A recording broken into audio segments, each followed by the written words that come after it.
of drug measurement. It includes different method, metric system, household system, apothecary system and solution. So we will study one by one. As the name indicate, metric system में decimal unit based on meter, kilogram, etc. should be taken. In this system metric unit are used. Metric unit such as जो हम solution की quantity लेंगे या तो milligram में लेंगे, ग्राम, millilitre, litre, kilogram, ग्राम. जब इस क्वांटिटी में हम सॉल्यूशन की क्वांटिटी लेते हैं तो that is called as metric unit, ये metric system. After that second is household system. Household measure include, household में जैसे नॉर्मली हम घर में मेजरमेंट करते हैं ना, either with the help of tea spoon, tablespoon या कप की हेल्प से जो मेजरमेंट करेंगे.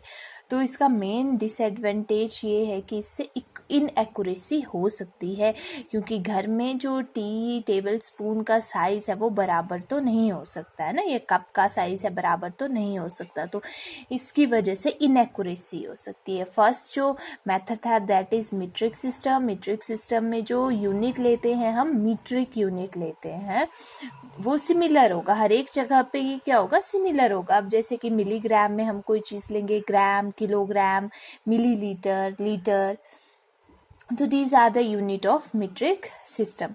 हाउस होल्ड सिस्टम में जो हम किसी चीज़ को मेजर करेंगे either with the help of drops, teaspoon, tablespoon या कप की हेल्प से मेजर करेंगे, बट इसमें इनएक्यूरेसी ज़्यादा होती है. जैसे कि इसमें दिखाया गया है मीट्रिक सिस्टम में, जैसे 1 ml, 5 ml, 15 ml, 1 kg है ना, तो 1 ml 15 ड्रॉप्स के बराबर बोला गया है हाउस होल्ड सिस्टम में.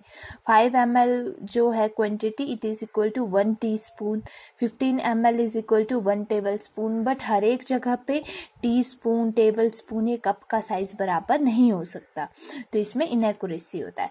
Next is apothecary system. इसमें जो हम यूनिट लेते हैं वो हम वेट के बेसिस के ऊपर लेते हैं. तो ये एक ओल्डर सिस्टम है कि अगर कोई मेडिसिन की हमने क्वांटिटी भी लेनी है तो वो हम वेट के बेसिस पे लेंगे, ये कोई यूनिट लेंगे वेट के बेसिस पे.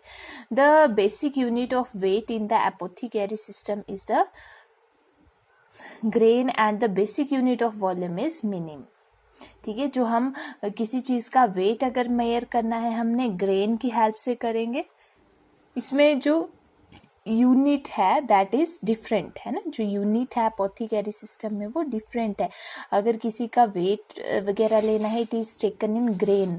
ठीक है, और अगर किसी चीज़ का वॉल्यूम लेना है तो इट इज इन मिनिम. तो the other unit of weight are the dram, और ग्रेन की जगह क्या क्या यूनिट का यूज कर सकते हैं, ड्राम, आउंस, पाउंड. ठीक है, these can be used instead of grain. ठीक है, वेट के लिए हम इन चीज़ों का यूज़ कर सकते हैं. और वॉल्यूम के लिए फ्लूइड, वॉल्यूम के लिए dram, ounce, pint, quart and gallon. ये चीज़ें मैंने आपको पहले लिखवाई हैं. ठीक है, कि एक जो आउंस है उसमें कितने ml आएंगे, कितना पिंट आएगा, ये सारी चीज़ें मैंने आपको लिखवाई हैं. ठीक है, आपने खुद याद करनी है. तो एपोथेकेरी सिस्टम एक ओल्डर सिस्टम है कैलकुलेशन का. इसमें जो क्वांटिटी है या तो वेट में ली जाएगी या तो जो वॉल्यूम है, वॉल्यूम मतलब जो लिक्विड चीज़ है, या तो मिनिम में ली जाएगी. जो वेट में हम किसी क्वांटिटी को लेंगे या तो ग्रेन की फॉर्म में ले सकते हैं, ड्राम, आउंस या पाउंड की फॉर्म में लेंगे. और जो वॉल्यूम है it is taken in minim, dram, ounce, pint, quart and gallon की फॉर्म में लेंगे.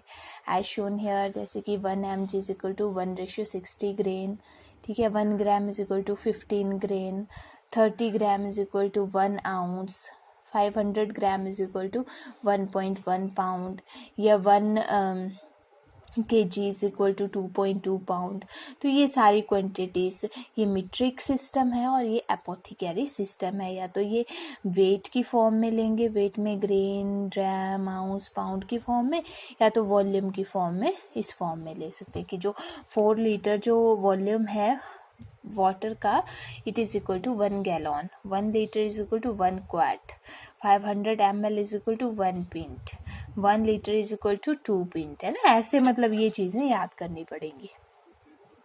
After that, fourth is solution, कि a solution is given mass of solid substance dissolved in a known volume of fluid, कि कोई solid substance जब किसी fluid में dissolve होगा तो that is called as solution, ठीक है। तो for example a 10% solution is, अगर किसी चीज़ का 10% solution हम लेते हैं तो वो क्या होगा, 10 gram of solid dissolve in 100 ml of solution. उसका मतलब ये हुआ कि अगर किसी चीज़ का 5% सॉल्यूशन लिखा हुआ है कि 5% सॉल्यूशन, तो उसमें क्या होगा, 5 ग्राम उसमें सॉलिड प्रेजेंट होगा, that is dissolve in 100 ml of solution, ठीक है। अगर किसी का 1% लिखा है तो 1 ग्राम इन 100 ml सॉल्यूशन, ठीक है। 1 gram of solid dissolve in 100 ml of solution.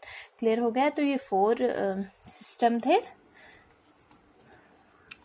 metric system, household system, apothecary system और solution. After that, next is converting measurement unit, conversion within one system, conversion between system और doses calculation. तो conversion within one system, जब एक ही system जैसे metric system है तो metric में ग्राम को mg में convert किया, mg को ग्राम में convert किया, तो वो चीज़ जैसे कि change मिलीग्राम टू ग्राम, तो ये मिलीग्राम में दिया है 1000 मिलीग्राम इज इक्वल टू 1 ग्राम, ठीक है। और अगर इसी को हमने डिवाइडेड बाय 1000, ठीक है, अगर 350 डिवाइडेड बाय 1000 कर दिया तो it is equal to 0.35 gram. Clear है ना। मतलब conversion within one system की, जैसे एक ही सिस्टम में जब हम कन्वर्ट करेंगे, mg को ml में कन्वर्ट कर दिया, ग्राम को mg में कन्वर्ट कर दिया, ये माइक्रोग्राम में कन्वर्ट कर दिया, तो उसको बोलेंगे conversion within one system. और conversion between system, to convert measurement from one system to another system, the nurse should be familiar with the equivalent value of the system, है ना। जैसे कि अगर पिंट है, पिंट को ml में convert कर दिया, एक pint is equal to 500 ml, ठीक है, ये 2 pint is equal to 1 litre. तो ऐसे मतलब एक सिस्टम से दूसरे सिस्टम में कन्वर्ट करना, जैसे कि यहाँ दिया गया है 1 ml is equal to 15 minims, या हाउस होल्ड में लेंगे तो 15 ड्रॉप्स आ जाएगा। 4 to 5 ml is equal to 1 dram is equal to 1 teaspoon, ठीक है। ये ऐसे मतलब हम जब एक सिस्टम से दूसरे सिस्टम में कन्वर्ट करेंगे तो that is conversion between the system. After that these are also given here, 1 kg is equal to, अगर उसको पाउंड में कन्वर्ट करना है 2.2 pound, 1 teaspoon is equal to 5 ml, 1 tablespoon is equal to 15 ml। तो एक system से हमने दूसरे सिस्टम में कन्वर्ट कर दिया। फिर उसके बाद है doses calculation. Doses calculation should be of different type, the ratio and proportional method. Ratio मतलब प्रोपोर्शन, है ना, रेशियो। तो the ratio indicate the relationship between two number separated by a colon. Colon होता है ये चीज जो 2 पॉइंट्स होते हैं। For example the ratio of 1:2 is the same as half, ठीक है। तो 1:2 का मतलब कितना हो गया, हाफ। तो यहाँ पे एग्जाम्पल दिया गया है 1:2, 4:8। 1:2 को ऐसे भी लिख सकते 4:8, ये हाफ इज इक्वल टू 4:8, ठीक है। ये हो गया proportion. After that formula method. Formula method में calculating dose of solid medication. अगर मेडिकेशन आपके पास सॉलिड फॉर्म में है, सॉलिड मतलब टैबलेट फॉर्म में है, ठीक है, तो उसको कैसे हमने यूज करना है। Dose required is equal to strength required upon stock strength, ठीक है, कि जो आपको डोज ज़रूरत है इज इक्वल टू कैसे कैलकुलेट करोगे, स्ट्रेंथ रिक्वायर्ड। स्ट्रेंथ रिक्वायर्ड मतलब अगर डॉक्टर ने 500 mg प्रिस्क्राइब किया है, ठीक है, तो स्ट्रेंथ रिक्वायर्ड हो गई 500 mg। और स्टॉक स्ट्रेंथ मान के चलो कि वो टैबलेट अगर ईच टैबलेट कितने 1000 mg की है, ठीक है, तो 500 divided by 1000 is equal to half. तो कितनी नंबर ऑफ टैबलेट देंगे, हाफ टैबलेट देंगे। एज गिवन हेयर डोज और हैव, है ना। डोज मतलब कितनी पेशेंट को डोज प्रिस्क्राइब की है, जैसे कि 300 mg प्रिस्क्राइब की है, बट जो आपके पास टैबलेट है वो कितनी डोज की है, 150 mg की है, ठीक है। तो 300 डिवाइडेड बाय 150, तो it is equal to 2 tablet. तो आपने पेशेंट को कितनी टैबलेट देनी है, 2 टैबलेट। क्लियर हो गया ना। Strength required divided by stock strength. Strength required मतलब जो डॉक्टर ने प्रिस्क्राइब की है, और स्टॉक स्ट्रेंथ मतलब जो आपके पास टैबलेट है वो कितनी उसमें क्वांटिटी है। फिर उसके बाद है calculating dose of liquid medication. सबसे पहले जो यूनिट है उसको सेम यूनिट में कन्वर्ट करना है। अगर एक mg में है, एक ग्राम में है, तो या तो दोनों को ग्राम में कन्वर्ट करना है या दोनों को mg में कन्वर्ट करना है। Then use the formula D/H into Q, A is equal to D/H into Q.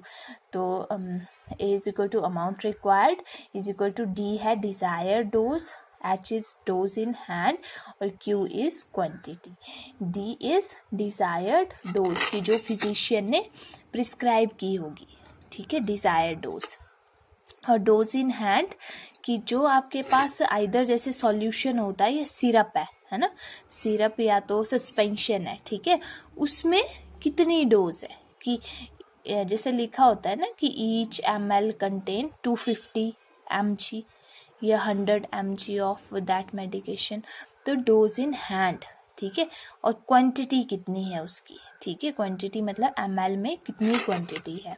तो जैसे कि यहाँ एग्जांपल में दिया गया है कि एग्जांपल है एमोक्सिसिलिन 500 mg डॉक्टर ने प्रिस्क्राइब की है और it is supplied as 250 mg पर 5 ml, ठीक है, 5 ml में 250 mg है। तो D/H into Q, this is, ये कन्वर्ट कर दिया है। ए की जगह यहाँ पे x लिखा है, A is equal to D/H into Q, ठीक है। तो D है डिजायर डोज, डिजायर डोज कितनी है 500 mg, डिजायर डोज मतलब जो डॉक्टर ने प्रिस्क्राइब की है।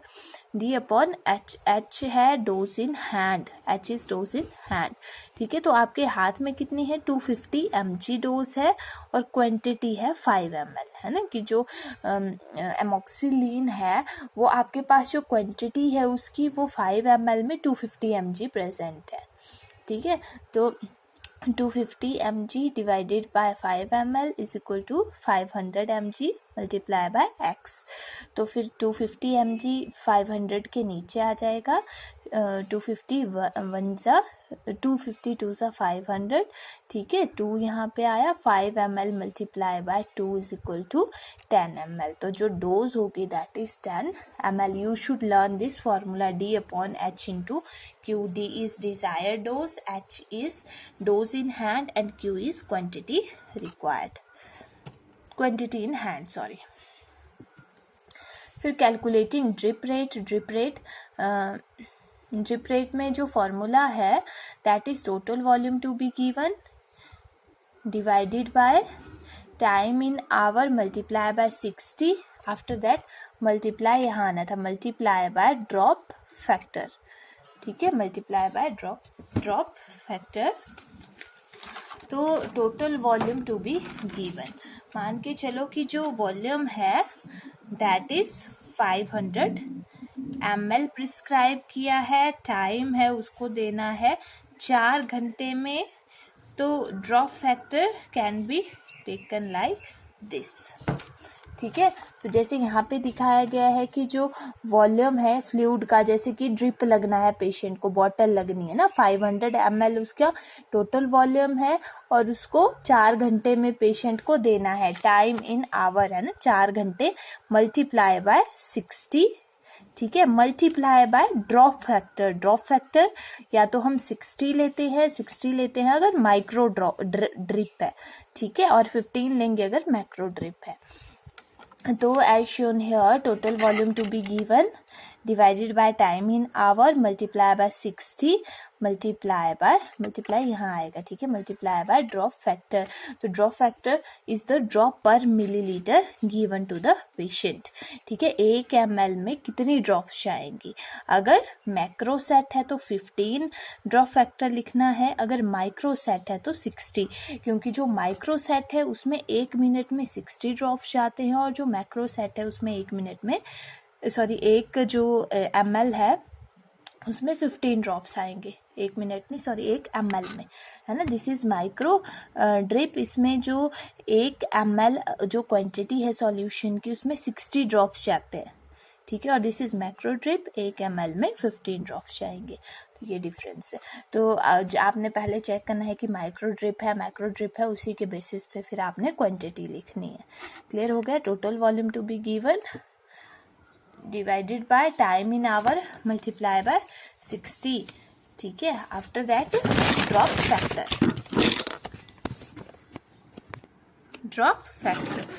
Factor is either 15 either 60। तो अगर 15 होगा, कैलकुलेट करना है इसको खुद। फिर नेक्स्ट है calculating dose according to body weight. Total dose, prescribe dose multiply by patient weight, है ना, कितनी प्रिस्क्राइब डोज है और उसको वेट से मल्टीप्लाई कर देंगे। Calculating dose according to body, surface area total dose multiply by prescribe dose multiply by patient body surface area. तो these are the doses calculation. After that factors affecting medication action, कौन से ऐसे factor हैं जो medication के action को affect करेंगे। It include developmental factor, ठीक है, कि अगर प्रेग्नेंट मदर है तो उसको मेडिकेशन क्या करते हैं, कम ड्रग देते हैं। मोस्टली जो मेडिकेशन है they are contraindicated in pregnancy, क्योंकि उसका टेराटोजेनिक इफेक्ट बच्चे के ऊपर हो सकता है। टेराटोजेनिक मतलब उसमें फिटल एबनॉर्मेलिटीज हो सकती है। तो इन्फेंट को स्मॉल डोज की ज़रूरत होती है, ठीक है, स्मॉल डोज ही इन्फेंट को दे सकते हैं क्योंकि उसके ऑर्गन इमैच्योर होंगे। एंड अगर एडोलसेंट है तो एडोलसेंट में एलर्जिक रिएक्शन में अक्कर, ठीक है। ओल्ड एज में डिफरेंट रिस्पॉन्सेज होते हैं मेडिकेशन के लिए ड्यू टू एजिंग प्रोसेस की उनकी एज ज़्यादा होती है। फिर सेकंड है जेंडर मतलब मेल और फीमेल, कि जो मेल और फीमेल है उसमें डिफरेंट एक्शन होता है ड्रग का, किस वजह से, ड्यू टू फैट। जो फीमेल है उसमें कुछ और बॉडी डिस्ट्रीब्यूशन होगा, मेल में कुछ और होगा, हार्मोनल डिफरेंसेस दोनों में अलग अलग होंगे। After that cultural, ethnic and genetic factor.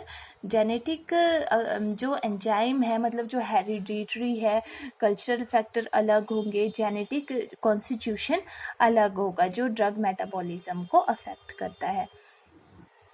Such as diet, next point is diet.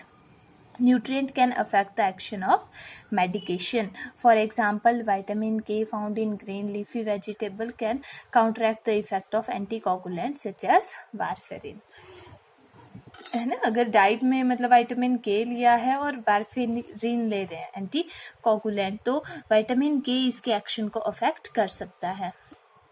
After that environment, अगर एनवायरनमेंट चेंजेस हैं जैसे कि टेम्परेचर बहुत ज़्यादा हाई है, ठीक है, तो पेरिफेरल जो वेसल हैं, जो हमारी एक्सट्रीमिटीज़ या पेरिफेरल जो वेसल्स हैं वो डायलेट कर जाएंगी, दस increase the action of vasodilator. अगर पर्सन ने वेजोडाइलेटर ऑलरेडी लिए हैं और पर्सन कैसे टेम्परेचर में रह रहा है, वार्म टेम्परेचर में, हाई टेम्परेचर में, ठीक है, तो उसकी वेसल और ज़्यादा डायलेट हो जाएंगे।